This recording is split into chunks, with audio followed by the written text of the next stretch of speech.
The countdown is on for an all-female crew, headlined by singer Katy Perry, to blast off to space on a Blue Origin rocket on April 14th. For the upcoming flight on New Shepard, Perry will be joined by journalist Gayle King, former NASA rocket scientist Aisha Bowe, bioastronautics research scientist and civil rights activist Amanda Nguyen, filmmaker Carrie Flynn, and journalist and helicopter pilot Lauren Sanchez, who is engaged to Blue Origin owner Jeff Bezos.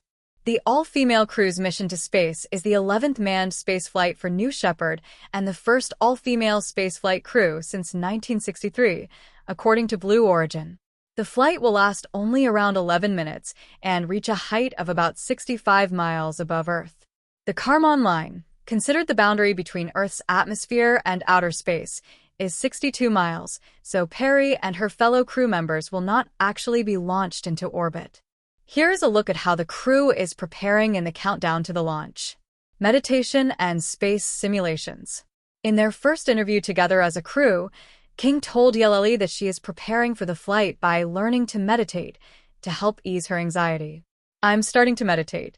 I tried it years ago, but one of these women said, 'I have the perfect person for you.' So he's coming to my house," Gayle told the outlet for its special April digital cover issue. "I have some sessions planned before we go up just to help me with my anxiety." Bowe said that she turned up the intensity of her preparations in the final countdown to the launch. "I just completed a NASA simulation where I had the opportunity to actually experience what I can expect to encounter on the flight," Bowe told ELLE. "For me, the physical preparation is really important. I want to have my body know what it feels like to go up.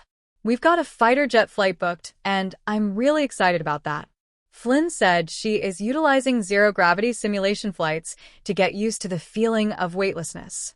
When the women reach space, they'll be able to float around the New Shepard rocket for several minutes. "I've done several zero-gravity simulation flights. They carve out a Boeing 747 and fly the plane in a parabolic pattern, so when the plane descends, everyone floats up.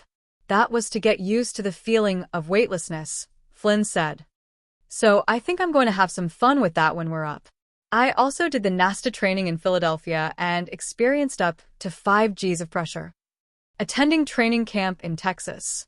A few days before the April 14th launch, the New Shepard crew will gather at the launch site in Van Horn, Texas, for final training sessions. Day 1 of the training is focused on getting the soon-to-be Blue Origin astronauts fitted in customized flight suits and acclimated to the capsule in which they will fly. When Perry, King, and their crewmates walk into a fully accurate representation test capsule in training, they'll see where they are sitting for the first time, with name tags and patches identifying their seats. Blue Origin staffers then guide the crew through what the flight will feel like and sound like, noting everything from where the cameras are located inside the capsule to how to respond to ground control, and where the oxygen masks are located. "We want them to be incredibly comfortable with every little thing, even to the point where they're going to know exactly where each of the cameras is inside of the vehicle, so they can plan out any photos that they want to take and get really ready for what that journey will look like as they go up," Blue Origin Sarah Knights told Good Morning America in 2021 when GMA co-anchor Michael Strahan flew on New Shepard. Deciding what to bring to space. Each New Shepard passenger has a 3-pound weight limit on what they are allowed to bring to space. King said she is choosing photographs to bring, along with a memento from her grandson, while Perry said she plans to bring something with life in it, to remind us how precious the Earth is.